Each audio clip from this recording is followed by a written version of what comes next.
This is episode 18 of the Relentless Man podcast. Code, part 2. Hi, and welcome to the Relentless Man podcast. I'm your host, Christian Mojaiso, and my goal is to help men die empty, to make sure that you die having used up every ounce of potential that is trapped within you. However, to help you die empty, I will have to be very raw and brutally honest with you. So if you're easily offended, stop listening. If you're easily triggered, stop listening. If you can't handle explicit language, stop listening. If you're fragile, stop listening. Otherwise, let's dig in. So this is really part 2. We are going to focus on your code. There are more questions I'm going to be answering in this episode. Again, in under 4 minutes, I'm going to be trying to answer questions about code of conduct and why you need a code of conduct. Before we begin, however, I'd like to urge you not to blindly copy or implement anything that I say in this podcast. Rather, what I recommend is that you turn on your brain, that you think for yourself, and make sure that every action and decision that you take is a product of your own thinking. Remember, don't be a follower, be a student. So with that, let's begin. Let's tackle the next question on our list. Must a relentless man be a leader? Yes, so this is important because, the name of the podcast is The Relentless Man. So, must a relentless man actually be a leader? Because usually when we talk about a code, a standard of behavior that is usually higher than the rest of the community, I'm sure if you've been thinking about this, then you realize this is actually part of what it means to be a leader. A leader is someone who has very high standards, upholds these standards, and inspires people with these standards. So, and here I am recommending that you have a code, and I'm saying that to be a relentless man, you need a code. So then, am I saying that a relentless man is also a leader? Absolutely, that is what I'm saying. Because what is a relentless man? A relentless man is a man who is maximizing his potential. He's the sort of man who is dying empty every day. He's the sort of person who does his absolute best at everything. Such a man is inspiring. When other people look at such a man, they feel like they want to be like him. A relentless man is the sort of person who makes everybody around him better, makes everybody around him raise their game, makes everybody around him aspire to something bigger. So you see, if you're really relentless, if you're realizing your potential, if you're doing your absolute best at everything, if you are really pushing yourself to the limit, then by definition, you're a leader. You are inspiring people. People are looking up to you for direction. So, if you don't want to be a leader, then forget about being a relentless man. Because whether you like it or not, the pursuit of being relentless is also going to force you to be a leader. And so you might as well start thinking of yourself as a leader now if you're to realize your potential and actually die empty. That's what being relentless means, is being a leader of people. It's taking humanity to a place that it's never been. It's having a massive impact on the world. It's being the sort of person who, when everybody is confused, when they're looking for directions, they come to you because you know what to do. And there are all sorts of relentless people in sports, in science, in psychology, in politics. All when you find a relentless man, when you find someone who's using and realizing their true potential, those people are also leaders. Other men look up to them for direction. So yes, there is I can't see a way around it. If you're going to be relentless, you're also going to have to be a leader. People are not going to depend on you just for your craft and being good at your craft, but they're also going to look at everything else about you. So if you're a great dancer, then if you're really relentless and pursuing dancing to the maximum, then also people are going to look at you for how to behave, how to feel. They're going to ask you questions about politics. They're going to ask you questions about how to raise their kids. They're going to ask you questions about all sorts of fields. They're going to come to you for directions. Some are even going to look to you to be their parent. So this is something you're going to need to expect. And this is something you want to prepare yourself for, because part of being relentless, part of dying empty, is also becoming a leader. So if you haven't been thinking about leadership, start thinking now and start reading up on the topic. All right, next question. So this is question 18, and it asks, don't I need to be ruthless in order to succeed? So this is an important question, because we've been talking about a code of conduct. In particular, we said that your code of conduct should be something that empowers people. It should be the sort of thing that brings out the best in them. It has to be a moral code. But then you've probably noticed there's a lot of successful people in the world who, examples are like people like Steve Jobs, and there's a bunch of people like that who, the way it seems to be portrayed is that being an asshole and them treating people like crap, them taking advantage of others and being Machiavellian was the way that they accomplished their great things. And so usually the subtext here is that in order to succeed, in order to realize your potential, you have to be the sort of person that steps on others. You have to be the sort of person that cheats, the sort of person that steals, and the sort of person that's an asshole. So one thing to notice here is that there's a thing in science, we talk about correlation versus causation. And the idea is, just because two things occur together doesn't mean that they caused each other. So just because you see Steve Jobs succeeding but also being an ass doesn't mean that being an ass helped him to succeed. How much more could he have succeeded if he wasn't an ass? You see, just because two things are connected doesn't mean that one is causing the other. So it's very possible that these hyper-successful people that are presented to us as heroes succeeded in spite of their bad character at times. So obviously Steve Jobs is a very inspiring guy. I personally look up to him in many respects, but I definitely do not look up to his bad conduct at times, insulting people, treating them like crap, refusing to pay his children's, apparently from what I read is at some point he refused to pay his children's child support. Those are things I do not stand by. And I don't think that those are things that helped him on his journey towards becoming a great technologist. No, in fact, it's very likely those things held him back. And you certainly do not need to be an asshole. You don't need to have low standards. You don't need to have a code that steps on others in order for you to succeed. In fact, those things hold you back from realizing your true potential. Because when we talk about dying empty, we're not talking about just succeeding economically. That's just one form of potential. You have other sorts of, you have emotional potential. You have potential in terms of how well you empower people, how you interact with others. There is social potential. So there's all sorts of potential that you have. And dying empty is realizing as much of it as possible. And in particular, you don't need to insult people, to treat them like crap, to cheat, to steal, in order to realize your potential. In fact, if you're doing that, you're not really being a relentless man. Because the point of being relentless, the point of realizing your potential, the point of dying empty is to empower others, is to help other people become better. What good is all the money and success if you have crappy relationships? If people don't want to be associated with you, if people come away depressed every time they interact with you, it's absolutely not worth it. So, and I think part of it is the problem is the many movies we have, they seem to portray a lack of virtues, being immoral as some sort of cool thing that we should aspire to. I urge you not to follow this path. This is something that our generation needs to fix.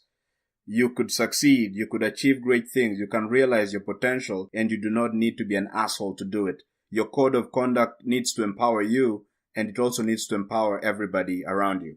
Alright, let's move on to the next question here. What's wrong with deciding what to do in the moment? So this question really relates to the fact that one of the advantages of having a code of conduct is that it enables you to, how you're going to behave in many situations. So for example, if your code of conduct is, I never take advantage of people in order to achieve my goals. If that's your code of conduct, if that's a part of the belief system that's in your code of conduct, then when you find yourself in a situation where someone is asking you to cheat in order to get ahead, well, you don't need to, it's not a hard decision for you. Emotionally, you might want to screw them over to gain money, but because you have a code of conduct a priori beforehand, you know exactly what to do. So your code of conduct already tells you what to do and what not to do in various situations especially where morality is concerned or whether there's trade-offs. And so it allows you enables you not to just be so attached and so emotional that you make dumb decisions because your code of conduct already tells you what to do in certain situations. The question here is talking about making decisions in the spur of the moment. So what's wrong with when you find yourself in a situation where someone is asking you to compromise your values, what's wrong with figuring out what to do in the moment? So for instance, in this case, let's say, what's wrong with if someone, let's say, offers you more money if you, let's say, betray your friends? What's wrong with deciding then what you're going to do? Well, the issue is we're emotional creatures. If you decide beforehand and you have a standard and a code, then you don't need to think about this decision when it comes in. But if you have to think about and make up your mind on every decision, you're likely, emotionally speaking, to make a lot of mistakes. So for instance, if you, let's say, have a code of conduct a priori that tells you that you, for example, let's say you're going to be respectful of others. Let's say you're going to respect the people you work with. Well, now when, let's say, someone annoys you and you really want to get on their neck and punch them or insult them, suddenly, because you have a code in advance, you don't act that way. But if you have to decide in the moment, it's very likely you're going to get derailed and insult everybody around you, and then later on regret the decision. So this is why it's not a good idea to make certain decisions. Have to be made in the moment, but certain key moral decisions, certain decisions about your conduct and behavior and how you're going to act are better made in advance. And that's why it's a good idea to have a code. You have a set of beliefs that you live by. And so when you find yourself in the situation, you don't need to think about it. You know exactly how to act. And these are the sort of things you're going to need to do if you're going to realize your potential and die empty. But of course, you don't want to forget that sometimes your code can't cover every situation. Sometimes you're going to have to use your judgment in the moment. But you want to reduce the number of times you have to do that. If you think things through in advance, if you have a clear set of moral guidelines, usually in a situation you know exactly what to do. But sometimes you can't prepare for everything. So you find yourself in a situation where you have to apply your judgment. And so you want to train yourself to be able to apply your judgment. But it's important to have a code that tells you what your lines are, what lines you're never willing to cross. Okay. So let's move on to the next question there. Should the standards of my code be high? If you're listening to this podcast, then you're someone who wants to be a relentless man. You want to realize your true potential. So if you're that sort of person, then it means you're trying to accomplish things that have never really been accomplished before. You're trying to push the envelope. So for instance, if you're a runner, then you're trying to run faster or in a way that's never been seen before, or at least in a way that most community members are not able to do. In order to realize such big dreams, in order to accomplish such great missions, you're going to have to do things that most people will not do, or in fact very likely that have never been done before. In order to accomplish and take human beings to a place that they've never been before, you're gonna need to do things that no one has ever done before. This is why it's important that your standards then can't be average standards. See, you can't have a standard like, let's say, I'll practice an hour a day. Let's say you have a craft and you say you'll practice for an hour a day. So that's a very mediocre standard, because that sort of standard will not, and you'll get better, of course. If you practice an hour a day at something, you'll get better. But to become exceptional at it, if your intention is to become exceptional at the craft, whatever it is, then working an hour a day might not be enough. And that would be a mediocre standard. So you see, then in that case, if you're looking at your code of conduct, your code must have practice as a bigger priority. Maybe I'll practice 5 hours a day, extremely hard. Okay, so that's a standard that's higher than most people. Most people in the community don't practice anything that hard. Most people in the community do things because they're forced to do them. So you see, this is why if your code of conduct is exactly as the community's code of conduct, if your code of conduct is at the same level and not higher than everybody else's, you're doing something wrong. I mean, I'm not saying you're going to live a bad life, but you're certainly not going to be relentless. You're certainly not going to achieve your full potential. Because the fact is, your community is not filled with people who are realizing their true potential. The vast majority of people are living average or mediocre lives. So if you have their standards, then you know where you're going. So yes, if you're going to be relentless, if you're going to die empty, then it's really not an option.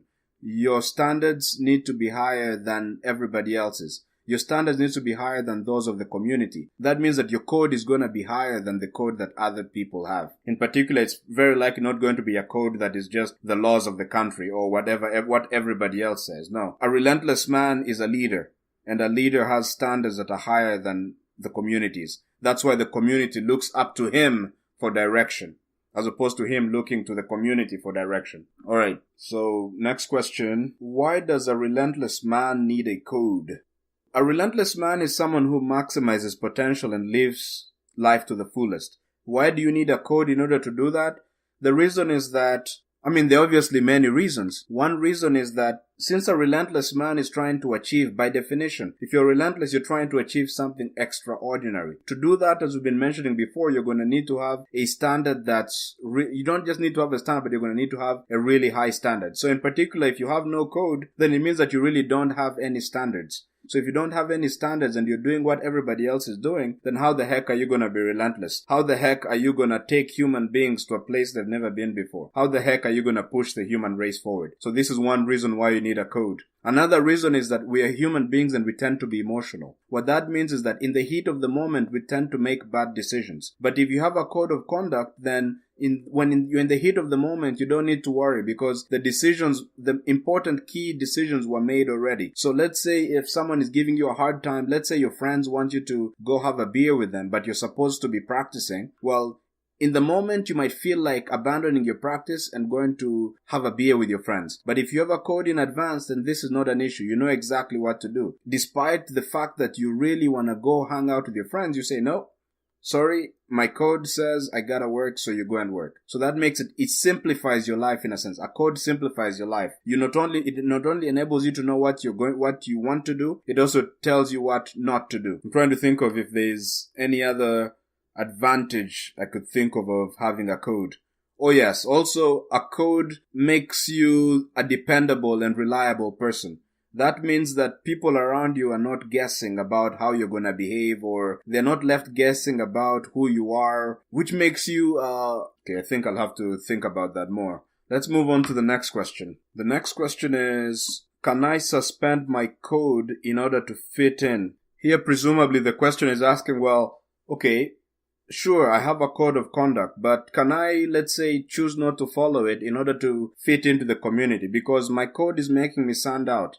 I used to hang out with my friends before, but now I can't because my code says I need to, let's say, on Friday nights, instead of going to the bar, my code now says that I need to sit down and read a book. So is it okay to violate your code then and then go hang out with your friends? Well, the obvious answer is no.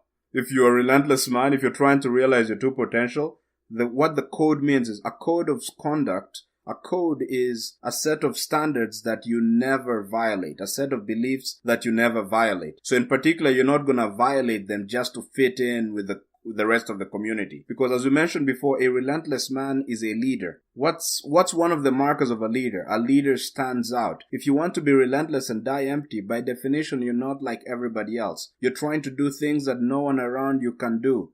You're trying to do things that no one around you even believes is possible. So already, if you're going to be relentless, if you're trying to die empty, then you might as well forget about fitting in. You're different by definition. You don't fit in. So in particular, what you're not going to do is abandon your code, suspend it, as they put it, which is just abandoning, and then just in order to fit in and be like everybody else. No. A relentless man is not trying to be like everybody else. A relentless man is telling others how to be. He is setting the standard. People are rising to your standards, not you lowering yourself to meet other people's standards. So yeah, obviously the answer to this question is clear. If you're a relentless man and you have a code, then you're not gonna abandon your code just to fit in, just to be accepted by the community. Absolutely not. Actually, I'm trying to think of a reversal. Are there situations where you want to abandon your code in order to fit into the community? Yeah, no. That's just unacceptable. Yeah, no way. All right, next question. Yeah, that was actually pretty quick to answer. It's a bright line, as some people would refer to it. All right, number 30 asks, what already made codes of conduct can you recommend? Okay. Yeah, so We've been talking about codes of conduct here and talking about having a set of standards that you'll never violate. So we didn't say anything about where the code of conduct should come from. So you could construct your code of conduct yourself, which is what I do. But we mentioned before, you could also get your code of conduct from your religion. Your religion might have a good set of standards that you feel, if you adopted them, would enable you to realize your true potential and empower everybody around you. But still the question becomes, so what the question here is asking is, are there, like, if you don't want to make up your own code of conduct, are there certain high standards? Are there certain codes that one can adopt? Well, yeah, the answer is yes. And you asked me to recommend some of them. Well, obviously, one code of conduct I'd recommend highly is Stoicism. Stoicism is, it's really not a philosophy, because these days philosophy means just thinking abstractly about things. But Stoicism is different because it's a belief system. It's a code that tells you how to live, how to behave when you face loss, how to treat people, how to treat your craft, how to handle your emotions. So it's a great set of beliefs to follow. So that's a code I definitely highly recommend it. I'll add it in the episode description if you want to think about a code. And key followers of Stoicism are people like Ryan Holiday. He's written tons of books on basically Stoic philosophy. So I'll add those to the list if that's a code of conduct that's interesting to you. There are other codes of conduct as well. For instance, there's this guy called Eckhart Tolle, and he wrote a book called The Power of Now. It's a spiritual belief system that he came up with that tells you how to handle your emotions, how to feel, how to treat others, how to practice and do your best work. So that's obviously another code of conduct I'd highly recommend. There's also a guy called Dr. Myles Munroe. He was a pastor, passed away, but this is someone who strongly influenced me and is the sort of person who usually when pastors talk about things, they just quote Bible verses, and the way I see it is usually they don't apply too much thinking into what they're doing. But this pastor is different because he's really a clear thinker, has a couple of degrees actually, and he really thought through everything he did. And so he was able to extract principles of Christianity and turn them into a code of conduct. So I'll add him in the episode description, but he has a lot of videos on YouTube. So if you're a Christian and you're looking for, maybe you're having difficulty finding the correct values from the Bible to turn into your code, then definitely Dr. Myles Munroe is a person, if you listen to, would enable you to start your journey of having a Christian code. And I'm sure they're probably Muslim thinkers, and obviously things like Zen Buddhism would make a good code of conduct, or you could make up your own, or maybe I might describe a bit of my own code of conduct here, so you could copy that at the beginning and then adapt it to fit your personality, or abandon it completely to do something better. Or just another way to get a code of conduct, another recommendation is get someone you truly admire, someone who is relentless, someone who's dying empty. Look at their behavior and habits and then try to imitate their belief system. And obviously, at the beginning, it's okay to imitate, but you don't want to adopt everything completely. So the idea is to imitate with the point of adapting it to your own personality and style and your own beliefs and goals. So there are really a bunch of options here, and there is no excuse for not adopting a code of conduct, because not having a code of conduct is going to hold you back, and it's actually is almost going to guarantee that you don't realize your true potential and you end up dying full of stuff. All right, we just run out of time there. So, next question. Number 9 asks, can I change my code? Yeah, so the way we've been describing a code is there's certain rigidity to it. That is, we're saying you have a set of standards that you'll never violate. But can you change your code? Absolutely. Because you're in control of your own code. And the fact is, a code is not really perfect. That is, you're always adding things to it and removing things. So for instance, I added recently something on my code. So I realized that sometimes when I was reading, listening to podcasts and audio, sometimes I tend to shut out people who have belief systems that are different from me. So I had to add to my code that I'm the sort of person who allows himself to be changed by new information. That was something I added to my code because I realized that it was something that was holding me back from learning as much as I possibly can in order to make this podcast better for you, and also in order to help me achieve my mathematical potential. So I had to change the code. I had to add something to the code, which is basically changing it, because it was not the same as it was before. And this was able to enable me to progress much faster into realizing my true potential and dying empty. So, and obviously, sometimes you could have something on your code that's mistaken. Maybe you have something that's immoral that says, I'll do whatever it takes to succeed, including screwing people over. Well, then it's a good idea to remove the screwing people over part and change your code to make it something that not only empowers you, but everybody around you. Or sometimes you might want to refine something on your code. Maybe your code of conduct says something that's vague. I learn as much as possible. So maybe you want to say what you learn or what kind of ideas. It's your code is your code. It's your standard. It belongs to you. You feel free to play around with it, adjust it, add things, take things away, but you gotta make sure that it's an authentic code. It's a code that brings out the best in you and also brings out the best in everybody you interact with. It's a sort of code that makes sure that you die empty. But certainly there is rigidity to a code in that once you put something on your code and you say this is my code, then you're not gonna violate any of the standards on your code. Otherwise it's really not a code then, is it? But there is flexibility in the sense that you can add things, remove things, and adapt the code. What I recommend is don't stick to things or belief systems that are not working for you. immediately they're not working for you. Immediately they're stopping you from realizing your potential and achieving your mission in life. I suggest you either remove them or somehow mold them in order to serve you and make you realize your true potential. Don't be rigid just for the sake of being rigid. Alright, the next question is, number 15 asks, I don't have enough discipline to follow my code. It's more of a statement, declaration. I don't have enough discipline to follow my code. So, indeed, when you have a code is the sort of thing that disciplines you. And usually, as we mentioned before, when the things that you put on your code are the sorts of things that they're not things you need to practice to do. They're things that you can just embody instantly. They are things that are not hard to do.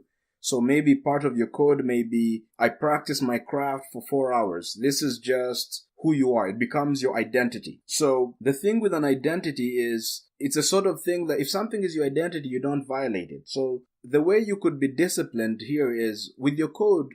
I'm trying to think of how to put it for you. So when you have your code of conduct, from the very beginning, you want to not violate it. So for instance, if your code of conduct says you practice for 4 hours, then immediately you write that on your code of conduct, I practice every day for 4 hours. That day you practice for 4 hours. And the next day you practice for 4 hours. And the next day you practice for 4 hours.